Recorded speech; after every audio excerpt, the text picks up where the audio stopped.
Ayan guys, naglalakad ako dito sa park. Ayan. Please, no dogs. Bawal ang aso po dito.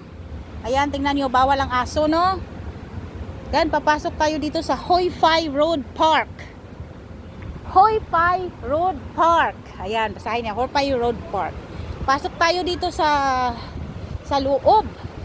Wow, ang ganda. Ngayon ko lang narating ito guys. Katatapos lang ito, yung park nila. Oh, diba? Ang galing. Ayan, oh, may halaman pa, oh. Oh, diba? Oh, ayan, oh.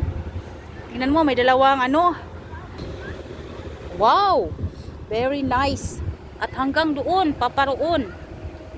Yan, lalakbayin natin yan. Mayroong nakalagay na parang, ayan, tingnan nyo, guys. Faster.